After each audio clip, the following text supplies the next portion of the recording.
그 순간이었어요. 고개를 숙인 제 오른쪽 뺨에 느닷없이 불덩이가 떨어졌습니다. 파악 소리가 로비 전체를 울렸고 물걸레는 제 손에서 나뒹굴며 구겨졌습니다. 평생 누구에게도 맞아본 적 없던 제가 그날 처음으로 사람들 앞에서 뺨을 맞았던 겁니다. 청소 하나 제대로 못해요? 보기 흉하잖아요. 손이 달렸으면 좀 깨끗이 좀 닦아요. 그 말을 던진 여자는 한유진이었습니다. 제게는 사모님이라고 불러야 하는 위치였지만 이날만큼은 더럽고 시커먼 속내를 그대로 드러낸 얼굴이었죠. 붉게 칠한 입술과 매니큐어, 고급 브랜드 명품백을 든 그 손이 제 뺨을 후려친 손이었습니다. 제 낡은 고무 장갑과는 대조도 이런 대조가 없었지요. 로비에 있던 사람들이 순간 조용해졌습니다. 관리실 직원도, 맞은편 카페의 알바생도, 심지어 택배원까지도요. 다들 모른 척 고개를 돌리거나 휴대폰을 보며 외면했습니다. 그런 시선들이 오히려 제 뺨보다 더 쓰렸습니다. 그날 저는 처음으로 깨달았습니다. 나는 여기에 있지만 아무도 나를 보지 않는구나. 그 순간 엘리베이터에서 딩하는 소리가 났습니다. 평소라면 아무도 신경 쓰지 않았을 소리였지만 그날따라 유난히 크게 들렸습니다. 천천히 열린 엘리베이터 문 사이로 누군가 걸어 나왔습니다. 따끈한 감자탕 냄새가 공기를 타고 퍼졌고 발끝까지 내려온 롱코트 자락이 바닥을 스치며 걸음을 옮겼습니다. 60대 중반쯤 되어 보이는 여자였고 머리를 반쯤 묶은 채 손에 비닐봉지를 들고 있었습니다. 익숙한 손놀림, 익숙한 실루엣, 저는 눈을 의심했습니다. 그 여자가 제 앞에서 멈췄습니다. 그리고 믿기지 않는 한마디가 제 귀에 꽂혔습니다. 이게 무슨 일인가요? 사연자 박선영님에게 대체 무슨 일이 있었는지 오늘의 사연 들어보겠습니다. 사연 들으시기 전에 구독을 누르시면 건강과 평안을 얻게 되실 거예요. 안녕하세요. 제 이름은 박선영입니다. 이렇게 처음 뵙는 자리에서 제 얘기를 꺼낸다는 게 참 쑥스럽고도 조심스럽습니다. 사실 제 평생을 돌아보면 누군가에게 제 이야기를 길게 들려준 적이 없었거든요. 다들 바쁘고 저도 굳이 내색하지 않는 편이라서요.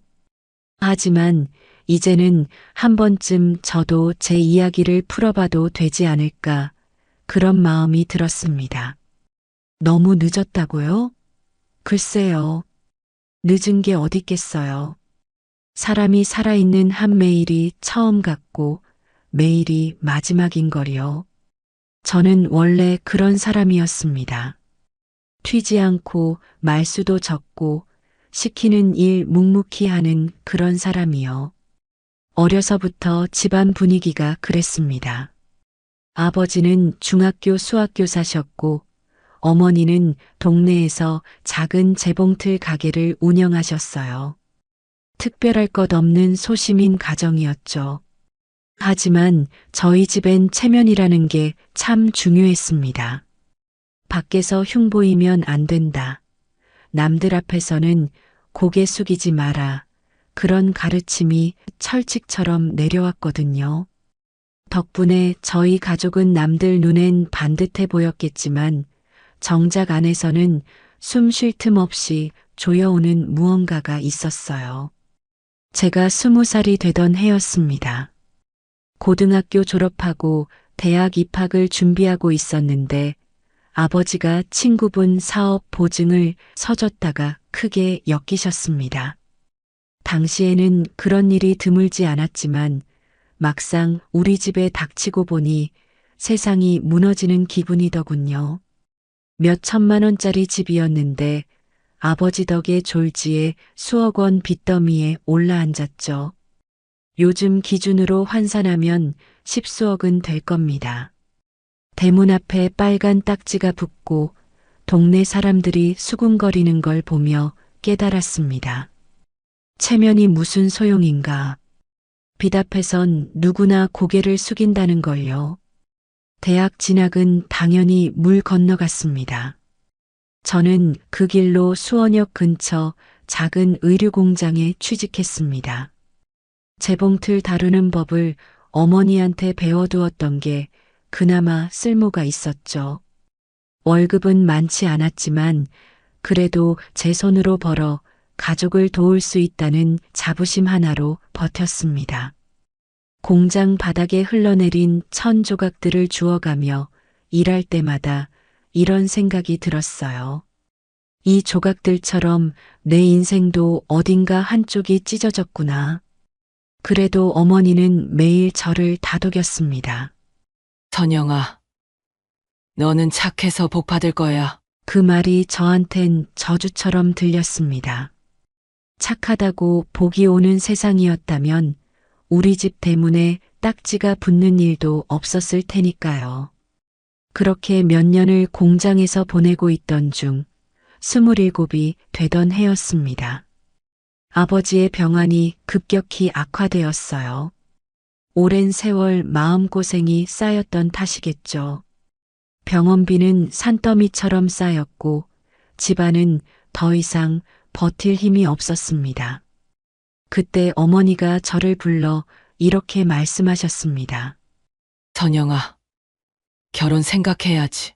우리 집도 좀 밀어놔야지 않겠니? 그 말을 듣는 순간 저는 어쩐지 서글픈 웃음이 났습니다. 사랑이 아니라 빚을 위해 결혼을 권유하는 부모님의 심정, 그걸 탓할 마음도 없었습니다. 저 역시도 가족을 위해서라면 뭐든 할 각오가 되어 있었으니까요. 그렇게 해서 제가 시집간 곳이 청량리 시장 뒷골목 사채업으로 악명 높은 박동훈 씨 집안이었습니다. 조건은 간단했어요. 아버지의 빚을 청산하는 대신 그 집의 장남 박태준 씨와 결혼하는 것이었죠. 중매쟁이도 친척들도 말렸지만 어머니는 단호했습니다. 선영아, 이 기회 놓치면 우리 집 다 끝장이야. 저도 더 이상 고민할 여지가 없었어요. 결혼 당일 붉은 족두리를 쓰고 예복을 입은 채 거울을 봤습니다. 낯선 여자가 서 있더군요. 가족을 위해 자신을 팔러 가는 여자, 그게 바로 제 모습이었습니다. 결혼 첫날 밤 저는 한 가지 사실을 알게 됐습니다. 남편 박태준 씨는 말을 하지 못했습니다. 어릴 적 사고로 성대를 다쳐서 평생 벙어리로 살아온 사람이었어요. 중매쟁이는 그걸 숨긴 채 그저 말수가 적고 조용한 사람이라고만 했죠. 배신감이 밀려왔습니다. 하지만 이상하게도 남편을 원망할 수는 없었습니다. 태준 씨는 메모지에 미안합니다라고 적어 내밀었고 그 글씨엔 억울함도 없고 오로지 진심만이 담겨 있었습니다. 말은 못해도 마음은 따뜻한 사람이란 걸 느꼈습니다. 그렇게 저희 부부는 소리 없는 소통을 시작했습니다. 남편은 청량리 시장 구석에서 작은 가구점을 운영했습니다. 손재주는 참 좋은 사람이었어요. 말을 못해도 손끝에서 나오는 작품들은 정성으로 가득했습니다. 저는 낮에는 공장일, 밤에는 가게 일을 도왔습니다. 시댁 식구들은 저희를 사람 취급도 안 했죠. 시아버지 박동훈 씨는 저를 빚쟁이 딸년이라 부르며 멸시했고 시동생 박태석 씨는 매일같이 저희를 조롱했습니다.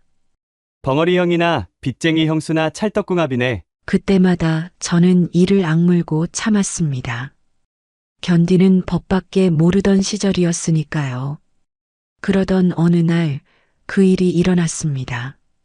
시동생 박태석 씨가 술에 취해 청량리 감자탕집 딸을 임신시켰다는 소문이 돌았습니다.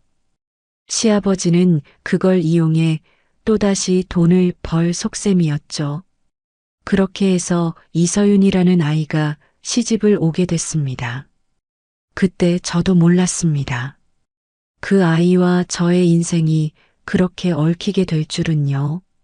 여기까지가 지금까지의 제 이야기입니다.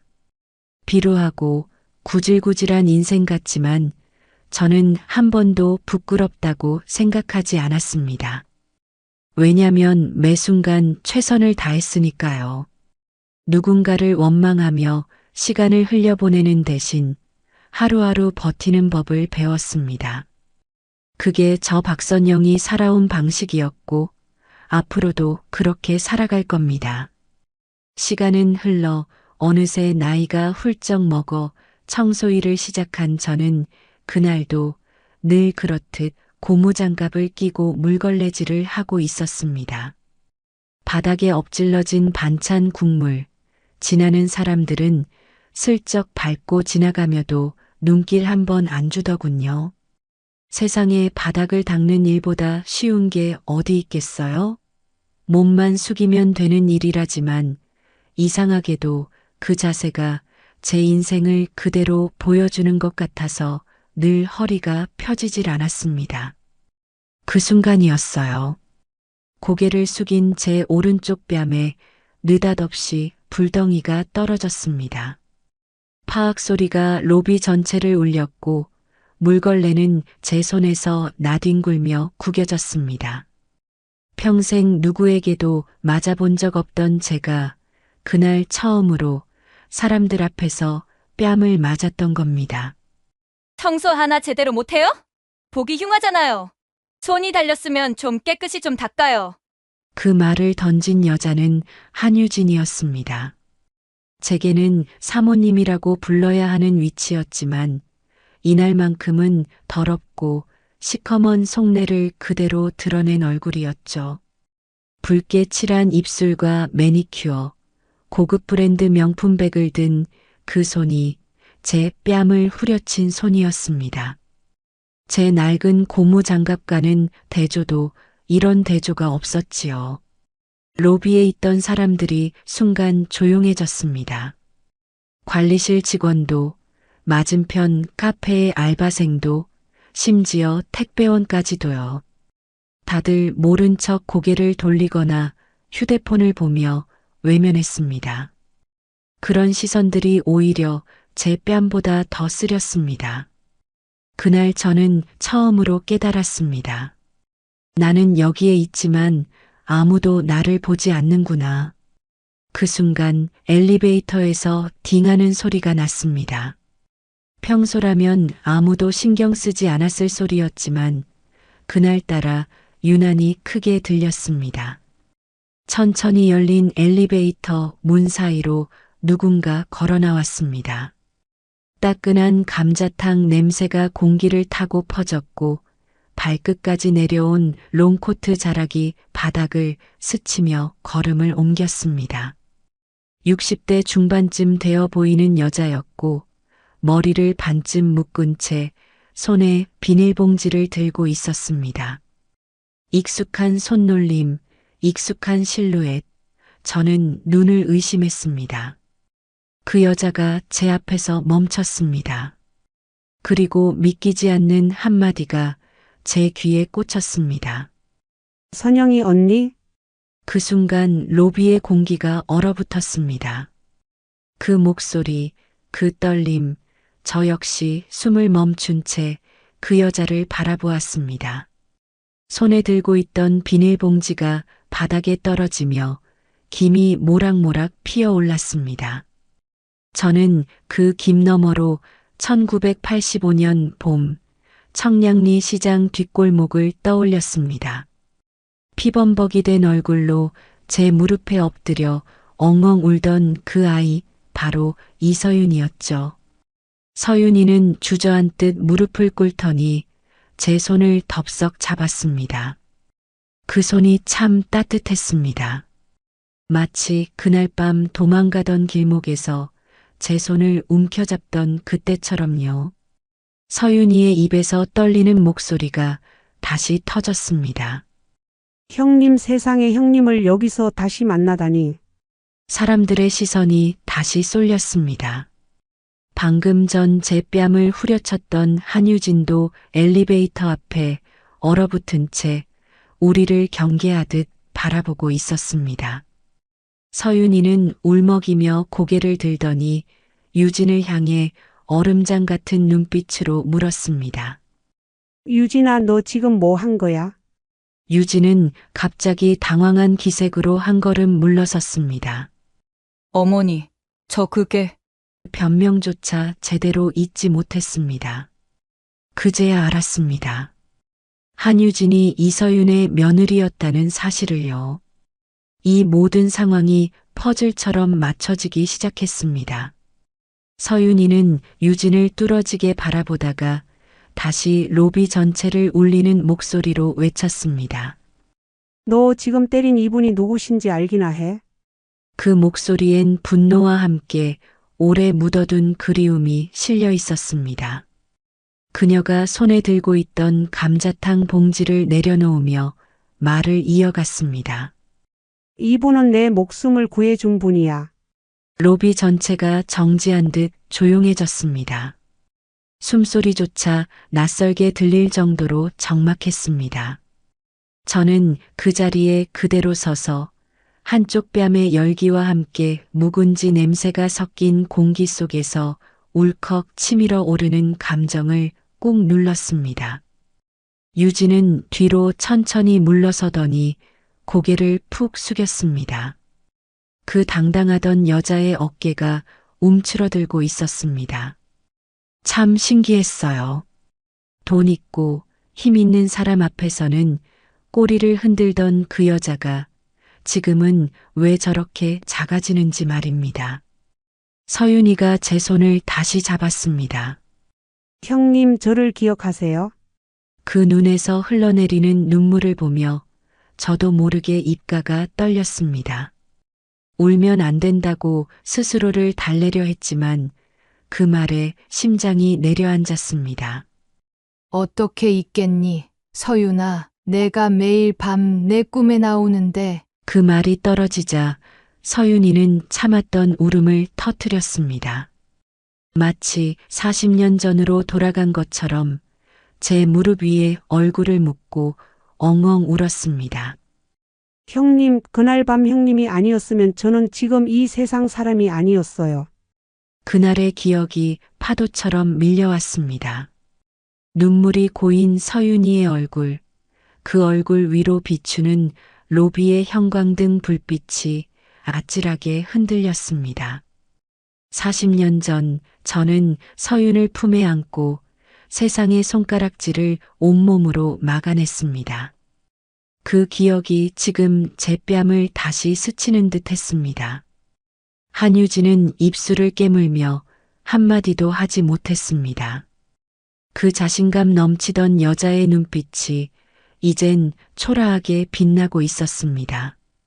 그 모습을 보니 참으로 통쾌했습니다. 제게는 없는 줄만 알았던 그런 감정이었습니다. 서윤이는 고개를 들고 유진을 향해 물었습니다. 유진아, 내가 내 며느리인 게 부끄럽다. 사람이 사람을 이렇게 함부로 대하면 안 돼. 한유진의 얼굴이 점점 창백해졌습니다. 그렇게 자신만만하던 여자가 순식간에 작아져 갔습니다. 그 모습이 얼마나 통쾌했는지 모릅니다. 서윤은 다시 저를 향해 고개를 숙였습니다. 형님, 이제 제가 그때 받은 은혜를 갚을 차례예요. 형님이 저를 살려주셨듯 저도 형님의 남은 인생을 지켜드릴 겸. 저는 아무 말도 하지 못했습니다. 그저 서윤의 손을 꼭 잡았습니다. 그 온기가 제 손끝을 타고 가슴 깊은 곳까지 전해졌습니다. 그날 로비는 그렇게 한동안 침묵 속에 갇혀 있었습니다. 누군가의 숨소리도 엘리베이터의 버튼 소리도 들리지 않았습니다. 단지 두 여자가 40년이라는 시간을 건너 다시 마주 잡은 손끝의 떨림만이 조용히 울리고 있었죠. 서윤이를 다시 만난 그날 밤, 저는 도무지 잠을 이룰 수 없었습니다. 낯익은 얼굴을 다시 본 기쁨보다 가슴 깊은 곳에서 끓어오르는 무거운 감정이었습니다. 한밤중에도 귓가엔 그 애가 울며 부르던 형님 소리가 쟁쟁했지요. 그 아이는 제가 마지막까지 지키고 싶었던 사람이었습니다. 그런데 다시 나타난 서윤이가 그렇게 달라져 있었죠. 단단하게 더 이상 흔들리지 않는 얼굴로요. 하지만 서윤이와의 인연은 결코 아름답게 시작된 게 아니었습니다. 오히려 지독하게 쓰라렸지요. 1985년 청량리 시장 한복판. 저는 박씨 집안의 맏며느리로 시집 온 지 3년째였습니다. 시댁이라는 곳이 원래 남의 집이라지만 저에게는 유독 더 차가운 곳이었어요. 하루하루가 고된 노동이었습니다. 가구점 일, 집안일, 시장 심부름까지 제 일이 아닌 게 없었습니다. 남편 태준이는 묵묵히 제 옆을 지켜줬지만 말을 할 수 없다는 사실이 때때로 더 큰 외로움으로 다가왔습니다. 시아버지 박동우는 가차없는 사람이었습니다. 돈에 있어서는 피도 눈물도 없는 양반이었죠. 장부를 손에 쥐고 다니며 돈 빌린 놈이 죄인이다를 입에 달고 살았습니다. 시장 상인들 사이에서는 박 씨한테 돈 빌리면 영혼까지 저당 잡힌다는 말이 떠돌 정도였지요. 저 역시 그 집에선 장부 속 숫자 하나일 뿐이었습니다. 문제는 시동생 박태석이었습니다. 아버지의 편애 속에 자란 태석이는 거들먹거리는 걸 넘어 사람이기를 포기한 놈이었죠. 술만 마시면 집안을 쑥대밭으로 만들었습니다. 욕설, 폭언, 때론 폭력까지 서슴지 않았습니다. 시어머니조차 그의 눈치를 보며 숨죽이고 살았으니까요. 그런 태석이 어느 날 사고를 치고 돌아왔습니다. 시장 건너편 감자탕집 딸을 임신시켰다는 소문이 돌기 시작했죠. 그 아이가 바로 서윤이었습니다. 서윤이가 처음 시댁에 들어왔던 날을 저는 지금도 잊지 못합니다. 상다리가 휘어지도록 차려진 저녁 밥상 앞 서윤이는 마치 벌을 받듯 고개를 숙이고 앉아 있었습니다. 얼굴은 창백했고 말라깽이 몸은 옷 속에서 부서질 듯 떨고 있었죠. 입덧 때문이라며 숟가락도 들지 못하는 서윤이를 보며 시아버지는 무표정하게 말했습니다. 밥도 못 먹는 게 시집은 왜 왔대? 태석은 코웃음을 쳤습니다. 감자탕집이 이 정도밖에 안 되나 봅니다. 아버지, 그 자리에서 저는 더 이상 참지 못하고 나직이 말했습니다. 사람을 물건 취급하지 마세요. 순간 분위기가 얼어붙었습니다. 시아버지의 시선이 제게 꽂혔고 태석은 비웃음을 감추지 않았습니다. 하지만 저는 고개를 숙이지 않았습니다. 그날 이후 저는 서윤이 곁을 떠나지 않았습니다. 어리고 가냘픈 아이였지만 그 속에 무엇인가 단단한 게 보였거든요. 아니, 어쩌면 예전의 제 모습을 보는 것 같아서였을지도 모르겠습니다. 서윤이는 하루하루가 고행이었습니다. 태석의 폭력은 날이 갈수록 심해졌고 시댁 식구들은 그걸 당연한 일로 여겼습니다. 임신한 몸으로 부엌 일을 하던 서윤이가 소주병이 날아드는 걸 피하지 못하고 팔을 맞았던 날 저는 주방으로 뛰어들었습니다. 도련님, 제발 그만하세요. 뱃속의 아이도 사람입니다. 태석은 저를 노려보며 말했습니다. 형수, 참견 좀 그만하시죠. 감자탕집 딸이 뭐라고 그렇게 감싸고 도는 겁니까? 그때 저는 처음으로 그놈을 똑바로 쳐다보며 맞받아쳤습니다. 사람이라서 감쌉니다. 도련님은 사람이 아닌가 보군요. 그 말에 태석의 얼굴이 시뻘겋게 달아올랐지만 저는 물러서지 않았습니다. 그날 밤 서윤이는 제 방으로 숨어들어와 조용히 울었습니다. 그 아이의 등을 토닥이며 저는 속삭였습니다. 괜찮아, 서윤아. 내가 지켜줄게. 하지만 세상 일이 그렇게 쉽게 풀리지는 않았습니다. 태석의 폭력은 결국 참사를 불러왔습니다.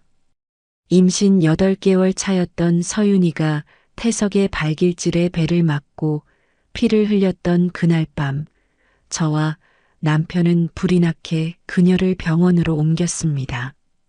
하지만 아이는 끝내 세상을 보지 못했습니다. 병실에서 서윤이가 제 손을 잡고 했던 말이 아직도 귀에 맴돕니다. 형님, 제 뱃속에서 따뜻하게 자고 있던 아이였어요. 근데 이제 아무도 없어요. 그 말을 듣는 순간 저는 결심했습니다. 더 이상 서윤이를 이 지옥 같은 집에 묶어둘 수는 없다고요. 그날 밤 남편 태준이와 저는 머리를 맞대고 계획을 세웠습니다. 시아버지가 남편에게 관리시킨 상가 건물의 전세 보증금 일부를 빼내 서윤이에게 쥐어주기로요. 목숨을 건 일이었지만 두려움은 없었습니다. 아니, 두려워할 시간이 없었습니다. 다음번엔 서윤이 목숨마저 빼앗길지도 모를 일이었으니까요. 며칠 뒤 저는 은행에서 돈을 찾아 두툼한 봉투에 담았습니다. 서윤이에게 그 돈을 건네던 순간 저는 말했습니다. 서윤아, 내가 살아야 해. 넌 이 집에 묶여 있을 사람이 아니야. 서윤이는 끝내 눈물을 흘리며 제게 고개를 숙였습니다. 형님, 저 같은 게 살아서 뭐 해요? 저는 단호하게 대답했습니다. 살아서 나중에 감사할 날이 올 거야. 내가 살아서 웃는 얼굴로 다시 내 앞에 서는 나를 위해서라도. 지금은 무조건 살아. 서윤이는 그날 밤 조용히 집을 떠났습니다. 발자국 소리조차 없이 사라져갔습니다. 그 작고 가냘픈 등이 문득 너무도 무거워 보였던 기억이 납니다. 그 후로 서윤이의 소식은 끊겼습니다. 대신 저희 부부에게는 혹독한 시간이 기다리고 있었지요. 시아버지에게 전세금 인출 사실이 들통나면서 모든 게 무너졌습니다. 저는 무릎을 꿇고 용서를 빌었지만 시아버지의 주먹은 냉혹했습니다. 제 뺨을 세차게 후려치며 이렇게 말했지요. 내가 내 돈을 훔쳐 감히 이 집안에서. 그날로 저희 부부는 집에서 쫓겨났습니다. 친정도 이미 빚더미에 무너져 있었기에 돌아갈 곳은 없었습니다. 그렇게 저와 남편은 시장 구석 가구점에서 잠을 청하며 살아갔습니다. 그때 제 뱃속에는 또 다른 생명이 자라고 있었지만 누구도 몰랐습니다. 이후로도 긴 세월 저는 청소부로 살아갔습니다. 누구의 이름표에도 남지 않는 사람이 되었지만 그날 서윤이를 도운 일만큼은 후회하지 않았습니다. 그 아이가 어떻게든 살아서 잘 지내길 바라는 마음으로 하루하루를 견뎠습니다. 그런데 40년이 흘러 그 아이가 다시 제 앞에 나타나 저를 형님이라 부르며 손을 잡을 줄은 상상도 못했습니다. 인생이란 참 묘한 것 같습니다. 내가 던진 작은 조각 하나가 이렇게 돌아올 줄은 몰랐으니까요. 그날 밤 저는 잠을 이루지 못했습니다. 서윤이가 떠난 방 안은 쥐죽은 듯 조용했지만 제 가슴 속은 불덩이처럼 타오르고 있었습니다. 겁은 났습니다. 분명히 들통날 일이라는 걸 알고 있었으니까요. 시아버지 박동훈이라는 사람은 눈 하나 깜빡이지 않고 피도 눈물도 없는 짓을 하는 사람이었습니다. 하지만 후회는 없었습니다. 아니, 못했습니다. 서윤이를 그 지옥 같은 곳에서 꺼내지 않았다면 평생 제 손등에 남은 따뜻한 온기조차 지울 수 없었을 테니까요. 며칠 동안은 아무 일 없는 듯 지나갔습니다. 그 나날은 마치 폭풍 전야 같았습니다. 시아버지는 장부를 들고 시장을 돌았고 태석이는 술에 취해 비틀거리며 집안을 어지럽혔습니다. 그날도 똑같은 하루인 줄 알았습니다. 하지만 점심 무렵 거실이 쩌렁쩌렁 울리는 고함 소리가 들려왔습니다. 이게 뭐야? 돈이 왜 이렇게 빠져 있어? 그 목소리를 듣는 순간 제 심장은 뚝 떨어지는 것 같았습니다. 대청 바닥에서 김치를 다듬던 손이 멈췄습니다. 남편 태준이도 눈빛이 흔들렸습니다. 시아버지가 은행에서 통장 정리를 하다 전세 보증금 일부가 빠져 있다는 사실을 알아챈 겁니다. 저는 조용히 앞치마를 풀고 거실로 나갔습니다. 거기엔 붉게 달아오른 얼굴로 통장을 흔드는 시아버지가 서 있었습니다. 태석은 소파에 퍼질러 앉아 귀찮다는 듯 귀를 후비고 있었죠. 내가 이 돈 빼갔지. 박선영, 대답해. 그 말이 떨어지자마자 저는 시아버지 앞에 무릎을 꿇었습니다. 아버님, 죄송합니다. 제가 잘못했습니다. 제 입은 사과를 하고 있었지만 제 눈빛은 피하지 않았습니다. 당당했습니다. 사람을 살리기 위해 한 일이었습니다. 그러나 시아버지는 그것마저 용서하지 않았습니다. 내가 감히 내 돈을 훔쳐. 그 커다란 손이 번개처럼 제 뺨을 후려쳤습니다. 찰싹하는 소리가 났고 제 몸은 그대로 바닥으로 쓰러졌습니다. 입안에서 피맛이 퍼졌지만 저는 이를 악물고 일어났습니다. 아버님, 그 돈은 서윤이 목숨값이었습니다. 그 말을 듣자마자 시아버지의 얼굴이 흉하게 일그러졌습니다. 태석은 옆에서 비웃으며 거들었습니다. 역시 형수답네. 벙어리 형이나 형수나 둘이서 돈까지 빼돌리다니 기가 막혀. 남편 태준이가 일어나려고 했습니다. 하지만 저는 손을 뻗어 그를 말렸습니다. 이 싸움은 제 몫이었습니다. 아버님, 서윤이는 사람이었습니다. 맞고 짓밟히며 죽어가는 걸 두고 볼 수는 없었습니다. 그 순간 시아버지의 주먹이 다시 한번 제게 날아왔습니다. 그 주먹에는 돈에 대한 집착, 권위에 대한 오만, 며느리를 하찮게 보는 그 인간의 전부가 실려 있었습니다. 세 번째 맞고 나니 눈앞이 하얘졌습니다. 하지만 저는 끝까지 무릎을 꿇고 있었습니다. 고개를 들고 시아버지를 똑바로 바라보며 말했습니다. 아버님은 저희가 사람으로 보이지 않나요? 그 한마디가 시아버지의 화를 극대화시켰습니다. 감히 내깎게 입을 놀려. 너 같은 빚쟁이 딸년이 우리 집에서 그 입을 함부로 놀려. 시어머니는 한숨만 내쉴 뿐 아무 말도 하지 않았습니다. 집안에서 그녀는 늘 벽지 같은 존재였으니까요. 태석은 코웃음을 치며 자리에서 일어났습니다. 아버지, 저런 년은 당장 내쫓아야 합니다. 벙어리 형이랑 같이. 그 말이 떨어지자 시아버지는 단호하게 선언했습니다. 그래, 내 놈 말이 맞다. 선영이, 내 남편까지 싸잡아서 이 집에서 나가라. 그 순간 저는 묘하게도 담담했습니다. 오히려 마음 한구석이 후련하기까지 했습니다. 이 집안에 더 이상 매여 있을 이유가 없었으니까요. 남편 태준이는 종이를 꺼내들고 글씨를 썼습니다. 선영이와 함께 나가겠습니다. 그 글씨를 본 시아버지의 눈이 번뜩였습니다.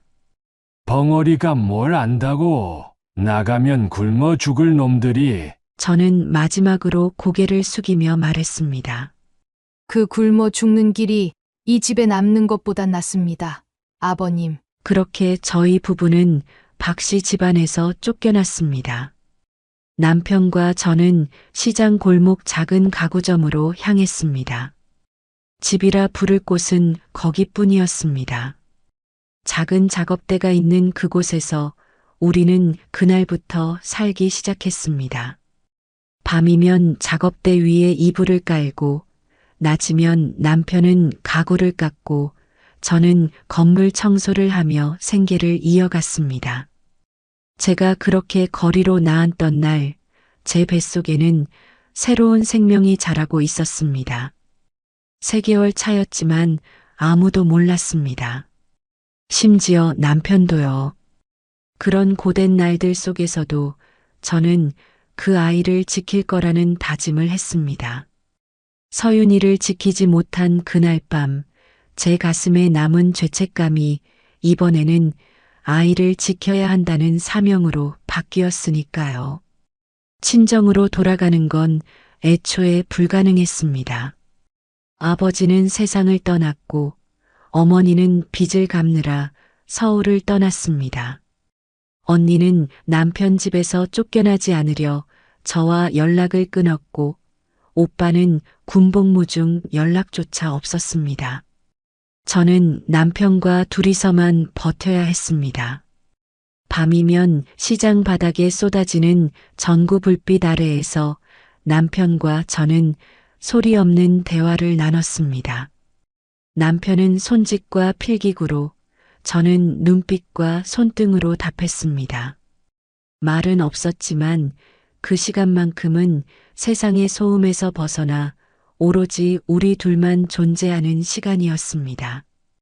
그렇게 몇 달이 흘렀고 저희는 시장 인근 허름한 단칸방을 얻었습니다. 벽지는 군데군데 찢어졌고 창문은 닫히지도 않았지만 그곳이 저희에겐 성 같았습니다. 세상 누구에게도 방해받지 않는 우리만의 공간이었으니까요. 그해 봄 저는 딸을 낳았습니다. 작고 붉은 얼굴을 가진 아이였습니다. 태준이는 그 작은 아이를 안고 눈물을 흘렸습니다. 말은 없었지만 그의 눈빛에는 세상을 다 가진 사람처럼 빛이 있었습니다. 저는 그날 처음으로 행복이라는 걸 느꼈습니다. 가난했지만 외로웠지만 그래도 저는 지켜야 할 가족이 생겼습니다. 딸아이 이름은 태준이와 함께 지었습니다. 다은이라고 불렀습니다. 좋은 은혜를 베풀고 살아가는 사람이 되라는 바람을 담아서요. 하지만 그 행복은 결코 쉽게 찾아오지 않았습니다. 하루하루가 전쟁이었고 저는 새벽마다 시장으로 나가 청소를 하고 돌아와 반찬 가게 일도 했습니다.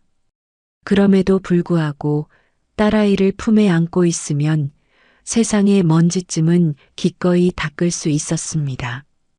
그런 날들을 지나며 저는 종종 서윤이를 떠올렸습니다. 그녀는 지금 어디서 어떻게 살아가고 있을까? 무사할까? 저처럼 밤마다 자신을 다독이며 하루를 버티고 있을까? 서윤이는 내게 그렇게 말했었지요. 형님, 저도 언젠가는 꼭 은혜를 갚을 거예요. 그때는 그냥 위로라 여겼지만 지금 와서 생각해보면 그 말이 얼마나 절박했는지 알 것 같습니다. 인생이란 참 그렇습니다. 서로의 손을 잡고 있어야만 넘어지지 않고 걸을 수 있는 길이니까요. 그렇게 서윤이를 위해 지불한 대가는 컸습니다. 피멍든 뺨도 거리에서의 생활도 남편과 딸아이를 지키기 위해 쏟아부었던 모든 날들이 고스란히 제 어깨를 짓눌렀습니다. 하지만 후회는 없었습니다. 아니, 단 한순간도 없었습니다. 그 선택이 없었다면 지금의 저도 없었을 테니까요. 서윤이를 다시 만난 후 저는 오랫동안 잠들어 있던 심장이 깨어나는 느낌을 받았습니다. 40년 전 시장통 뒷골목에서 사라졌던 아이가 당당한 눈빛으로 제 손을 붙잡고 있었습니다. 가슴 한편이 먹먹하면서도 이상하게도 따뜻했지요. 그런데 그 아이, 아니, 이제는 어엿한 어른이 된 서윤이의 입에서 나온 말이 제 숨을 멈추게 했습니다. 형님, 이제 제가 그때의 은혜를 갚을 차례예요. 그 한마디가 로비를 울렸습니다. 저는 손사래를 치며 말했지요. 서윤아, 무슨 소리를 하는 거야? 그때는 내가 할 수 있어서 한 일일 뿐이야. 하지만 서윤이는 고개를 저었습니다. 단호했습니다. 예전 그 연약하던 소녀가 아니었지요. 그 눈빛에는 오랜 세월을 헤쳐온 사람만이 가질 수 있는 단단함이 있었습니다. 형님, 저를 살려주신 건 단순한 은혜가 아닙니다. 제 인생을 바꿔 놓으셨잖아요. 그 말이 떨어지자 그 자리에 있던 사람들의 시선이 다시 쏠렸습니다. 특히나 한유진, 서윤이의 며느리라는 여자는 얼굴이 사색이 되어 있었습니다. 불과 몇 분 전 저에게 뺨을 날리던 그 당당함은 온데간데 없고 마치 바람 앞에 등불처럼 위태롭게 서 있었습니다. 서윤이는 그런 유진을 향해 천천히 걸어갔습니다. 그 걸음걸이엔 주저함이 없었습니다. 마치 청량리 시장 골목을 걷던 그 시절의 당당함이 배어 있었습니다.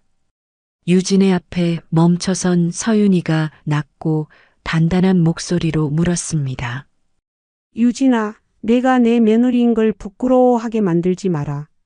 유진은 입술을 깨물었습니다. 아무런 말도 내뱉지 못했지요. 대신 그 눈빛은 불안과 당혹, 그리고 억울함으로 일그러져 있었습니다. 하지만 서윤이는 눈 하나 깜빡이지 않았습니다. 형님께서 나를 살려주셨듯 이제 나는 형님을 위해 살아야 해. 서윤이는 그 자리에서 핸드백을 열고 서류 한 뭉치를 꺼냈습니다. 사람들의 시선이 다시 집중됐습니다. 그 서류 겉면에는 선명하게 쓰여 있었습니다. 부동산 증여 계약서.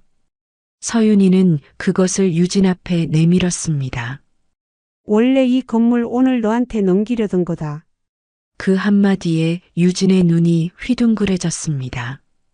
입술이 파르르 떨렸고 얼굴에는 희색이 돌았습니다.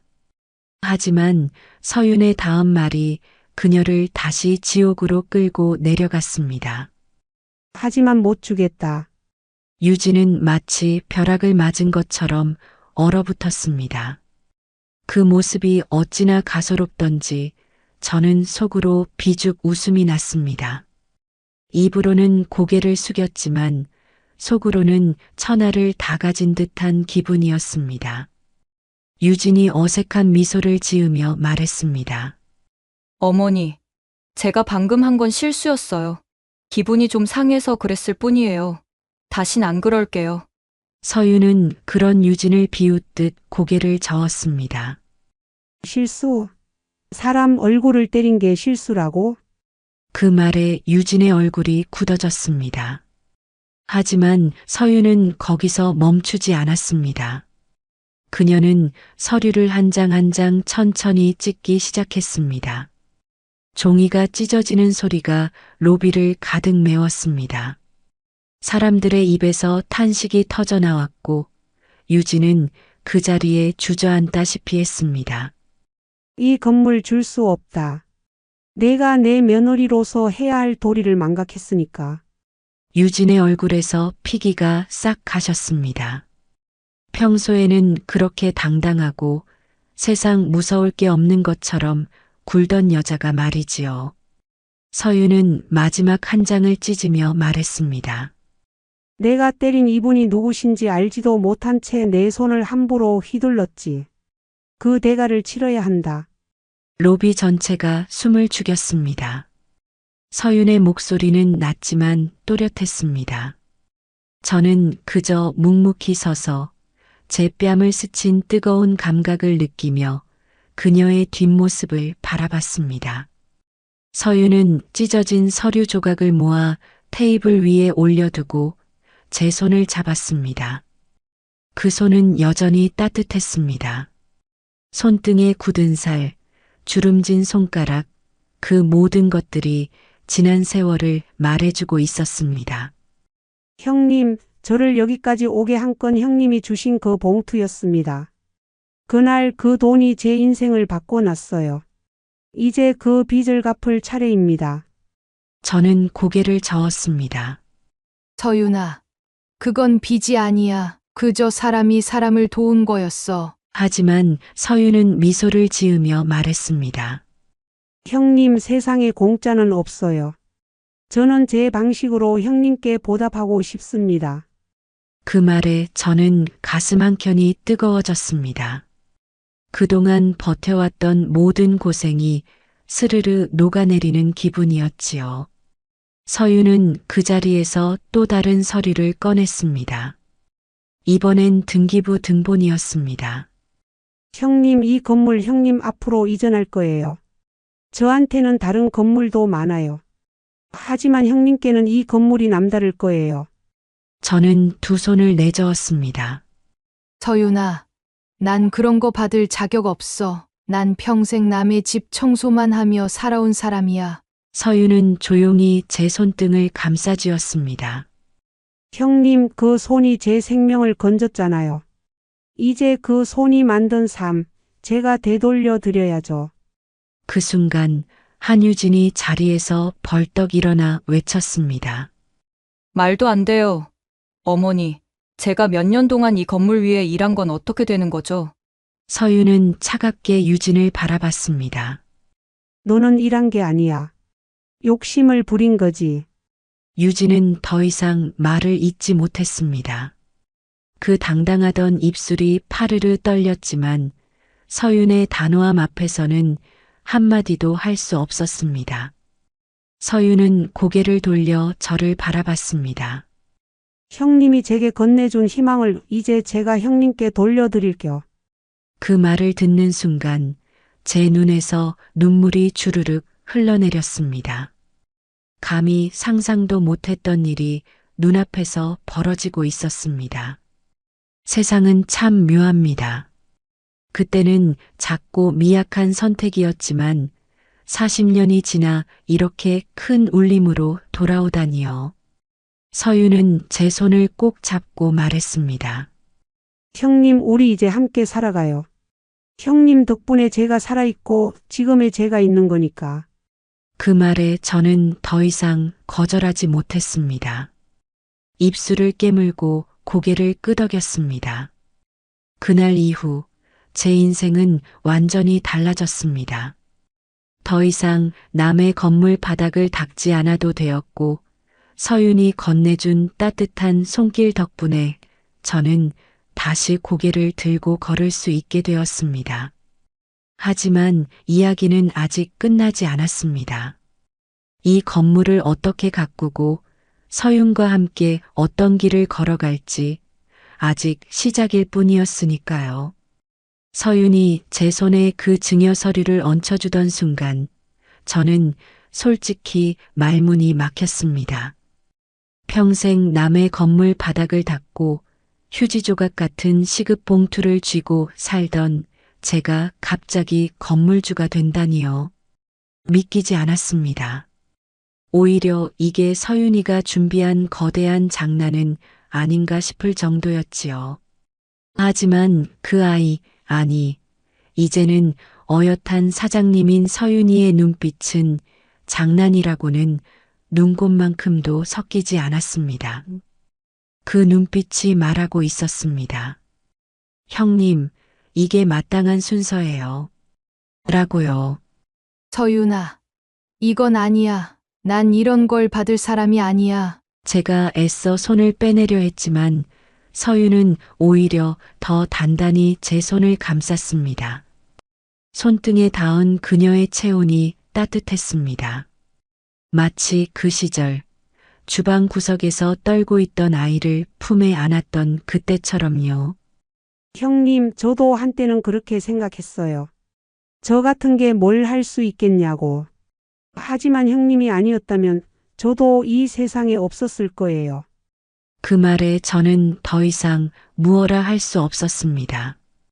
가슴 한켠에서부터 울컥 올라오는 것이 있었지요.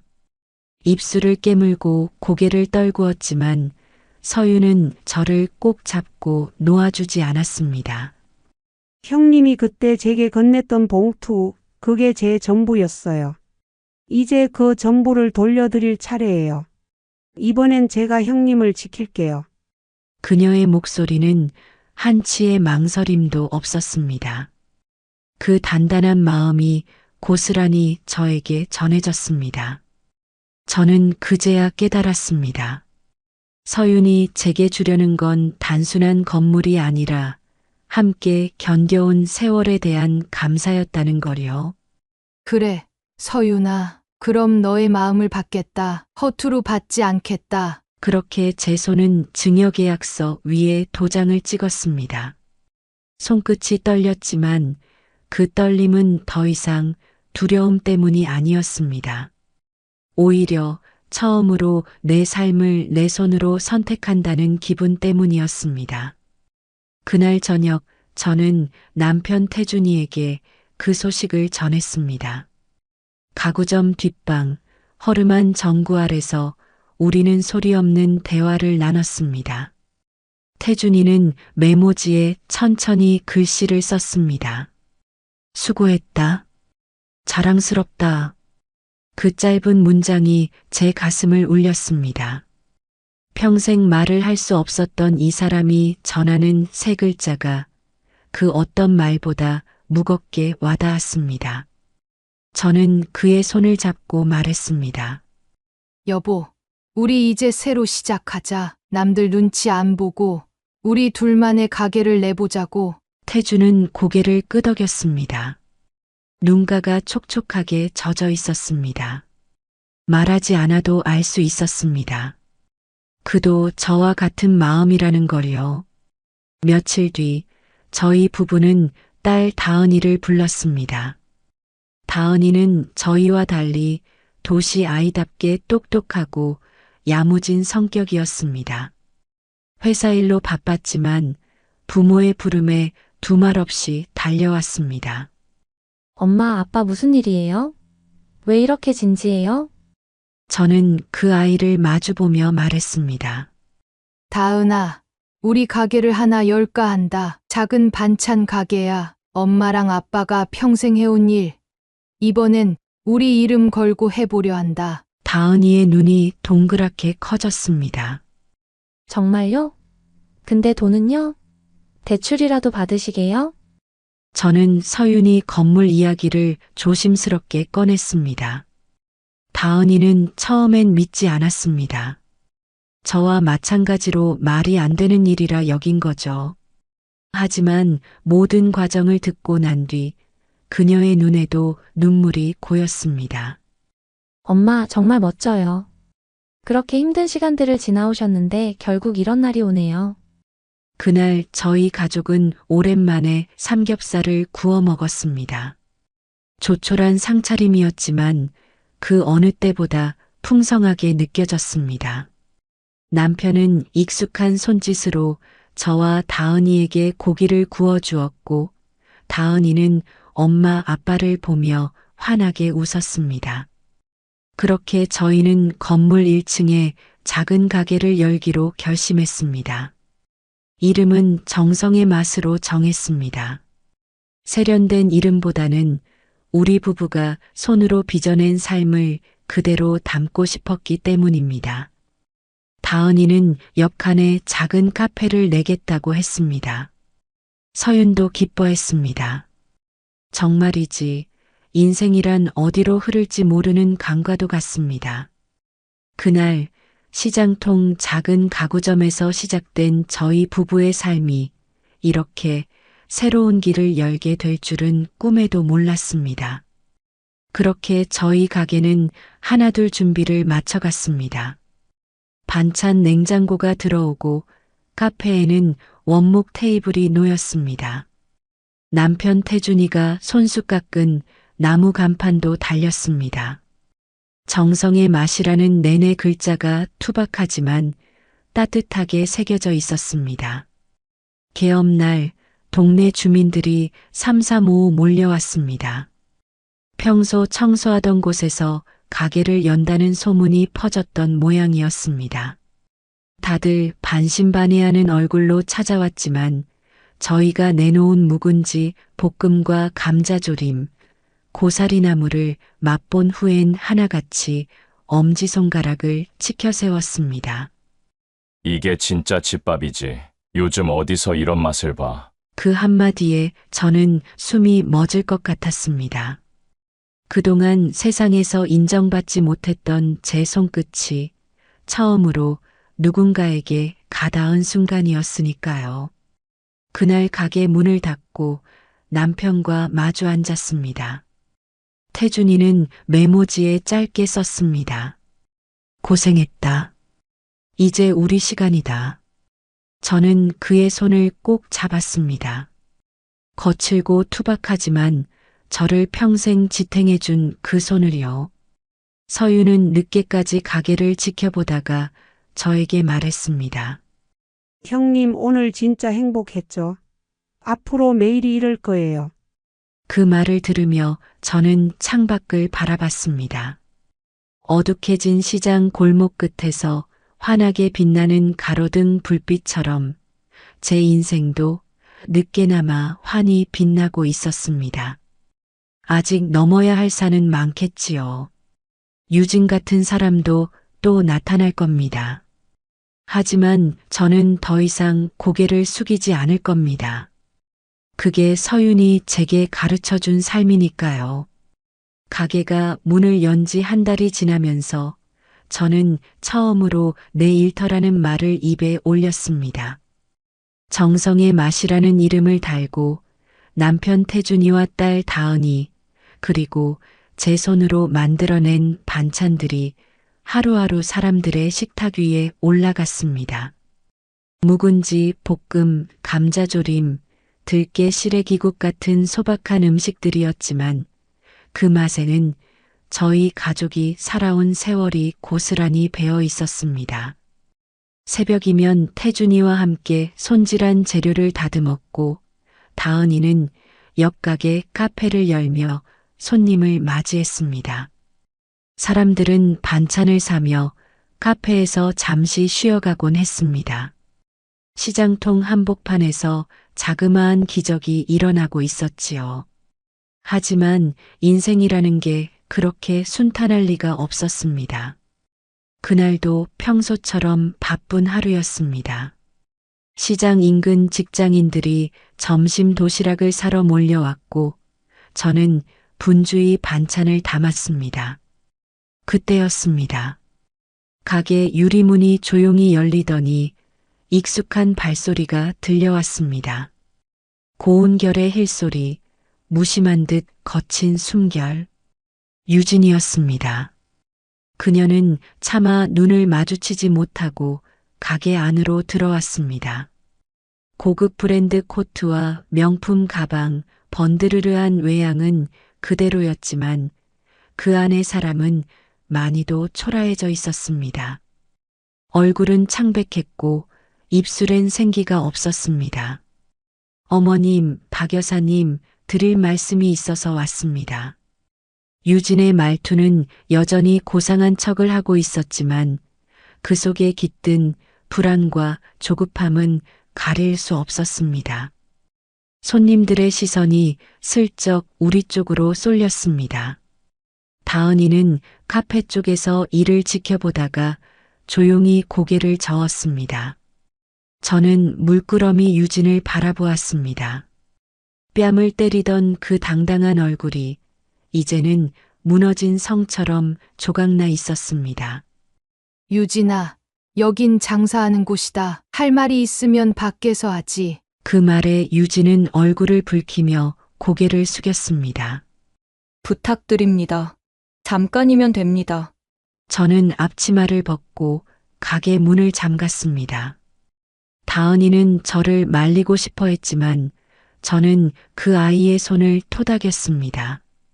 밖으로 나와 골목 어귀로 향했습니다. 좁고 구불구불한 그 길, 예전에 서윤이를 도망치게 했던 그 시장 뒷골목과 닮아 있었습니다. 무슨 일이냐, 유진아. 제 물음에 유진은 한참을 머뭇거리다 입을 열었습니다. 저 다시 기회를 주실 수 없을까요? 그 말에 저는 쓰게 웃었습니다. 인간이란 참 간사한 존재지요. 힘이 있을 땐 타인을 짓밟으며 올라서지만 그 자리가 흔들리면 가장 먼저 손 내미는 것도 사람입니다. 기회라 너한테 기회가 있었지 않았느냐. 서윤이가 너한테 주었던 신뢰, 믿음, 그 모든 걸 내 손으로 깨부쉈잖니. 유진은 입술을 깨물었습니다. 눈가가 붉어졌지만 그 눈물조차 저에게는 공감되지 않았습니다. 잘못했습니다. 그땐 제가 너무 어리석었어요. 돈이면 다 되는 줄 알았습니다. 하지만 지금은 아니에요. 저도 많이 배웠습니다. 그 말을 듣고도 저는 담담했습니다. 세상엔 뼈저리게 후회한 후에야 사람 구실을 하게 되는 이들이 있습니다. 하지만 그 대가를 치르지 않고 얻는 용서는 없습니다. 유진아, 내가 잘못한 건 사과 한마디로 끝낼 수 있는 일이 아니다. 사람을 사람으로 대하지 않았던 내 지난 날을 내가 온전히 감당해야 해. 유진의 어깨가 축 처졌습니다. 예전 같으면 큰 소리치며 발끈했겠지만 지금 그녀는 그런 기력조차 없는 모양이었습니다. 어머님, 아니, 박 여사님, 정말 죄송합니다. 저를 받아주시지 않아도 좋습니다. 하지만 저에게 작은 일이라도 맡겨주십시오. 저도 다시 사람답게 살고 싶습니다. 그 말에 저는 한동안 말을 잇지 못했습니다. 그 눈빛이 진심인지 아니면 또다시 누군가의 등을 밟고 올라서려는 얕은 수작인지 판단하기 어려웠습니다. 서윤이는 알고 있느냐? 제 물음에 유진은 고개를 떨구었습니다. 아직 용기가 나지 않습니다. 저는 한숨을 쉬었습니다. 인간이란 참 미련한 존재입니다. 하지만 저도 한때 그런 미련 속에서 사람다운 마음을 배웠기에 그녀를 단칼에 내칠 순 없었습니다. 좋다. 너에게 다시 기회를 줄 테다. 하지만 서윤이한테는 내 손으로 가서 고개를 숙이고 용서를 구해라. 내 앞에서가 아니라 내가 짓밟았던 그 사람 앞에서. 유진의 눈에서 눈물이 후두둑 떨어졌습니다. 저는 그저 조용히 자리를 떠났습니다. 더 이상의 대화는 필요 없었습니다. 그날 밤 서윤과 전화 통화를 했습니다. 서윤은 제 말을 듣고 한참을 침묵하다가 담담히 말했습니다. 형님, 사람은 변할 수 있어요. 하지만 그 변화를 인정받으려면 자신이 깬 걸 스스로 주워 담아야죠. 그 말을 들으며 저는 창가에 기대어 시장 골목을 바라보았습니다. 네온사인 불빛 사이로 오가는 사람들, 그 속에서 유진이의 뒷모습이 아른거렸습니다. 다음 날 아침 유진은 가게 문 앞에 서 있었습니다. 고개를 푹 숙인 채 두 손으로 작은 종이백을 들고 있었습니다. 다은이는 그녀를 차갑게 바라봤지만 저는 조용히 가게 문을 열었습니다. 일하러 왔느냐? 그녀는 말없이 고개를 끄덕였습니다. 그렇게 유진은 저희 가게에서 하루하루를 시작했습니다. 처음엔 서툴렀지만 하루가 다르게 달라졌습니다. 손님들에게 공손하게 인사하고 묵묵히 일손을 거들었습니다. 그녀가 진심으로 변하고 있는지는 아직 모릅니다. 하지만 중요한 건 그 과정이지요. 사람이 사람을 바꾸는 건 하루아침에 되는 일이 아닙니다. 하지만 제게도 서윤이에게도 그런 시간이 있었습니다. 그러니 유진에게도 기회를 주는 게 옳다고 생각했습니다. 어쩌면 이것도 서윤이가 말했던 되돌려받는 은혜의 또 다른 모습일지도 모르겠습니다. 그날 이후로 유진이는 매일같이 가게에 나왔습니다. 처음엔 손님들도 그녀를 곱지 않은 눈으로 바라봤습니다. 뺨을 올려쳤던 바로 그 여자가 반찬 가게 앞치마를 두르고 서 있으니 수군거림이 끊이지 않았지요. 저 역시 속이 편치는 않았습니다. 하지만 사람 마음이란 묘해서 미운 놈 떡 하나 더 준다는 말처럼 그녀가 허리를 굽혀 인사하는 모습을 보고 있자니 언젠가는 저도 그랬던 때가 떠올랐습니다. 새벽 4시면 유진이는 가장 먼저 가게 문을 열었습니다. 묵묵히 쌀을 씻고 무거운 채소 박스를 나르며 손끝이 트고 갈라질 때까지 반찬 거리를 손질했습니다. 딸 다은이는 그런 유진이를 못마땅해 했지만 저는 말없이 지켜봤습니다. 유진이 스스로 짓밟았던 자존심을 하나하나 주워 담는 걸 확인하고 싶었거든요. 하루는 묵은지 김치를 담그는 날이었습니다. 서윤이가 예고도 없이 가게를 찾았습니다. 서윤은 가게 문턱에서 유진을 바라봤습니다. 두 여자의 눈빛이 마주쳤습니다. 공기마저 싸늘하게 얼어붙는 것 같았습니다. 유진은 한참을 망설이다 천천히 서윤 앞에 무릎을 꿇었습니다. 어머님, 아니 대표님. 지난날 제 어리석음, 부디 용서해 주십시오. 그 말에 서윤은 잠시 말을 잇지 않았습니다. 그녀의 눈빛은 차갑고도 애틋했습니다. 오래전 서윤이 제게 했던 말이 떠올랐습니다. 형님, 사람은 깨져야 비로소 자신을 들여다보게 된다고 했었지요. 지금 유진이 딱 그랬습니다. 서윤은 조용히 고개를 끄덕였습니다. 용서라는 건 내가 받으려고 하는 게 아니다. 내가 만들어내는 거다. 유진은 눈물을 쏟으며 고개를 깊숙이 숙였습니다. 그날 이후 유진과 서윤의 관계는 서서히 풀어졌습니다. 비록 완벽한 화해는 아니었지만 서로를 인정하는 시간은 분명히 흘러가고 있었습니다. 가게도 자리를 잡아갔습니다. 시장 어르신들은 저희 반찬을 찾으며 이런저런 이야기를 나누고 직장인들은 도시락을 주문하며 응원의 말을 건넸습니다. 한때 저를 모른 척했던 사람들도 이제는 반찬 맛있다고 칭찬했습니다.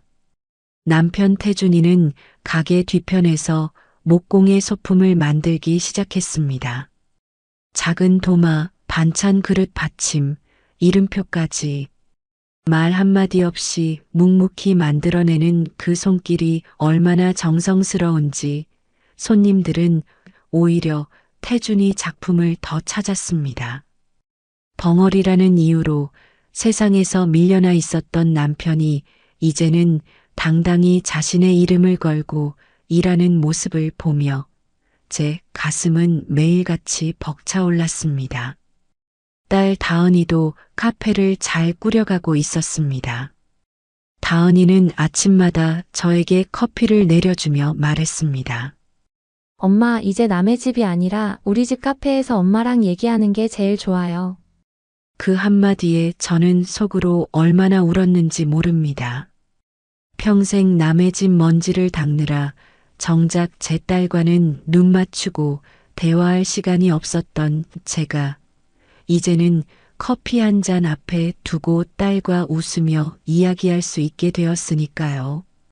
그러던 어느 날 서윤이 조용히 제게 말했습니다. 형님, 요즘 유진이 말이에요. 많이 변했죠?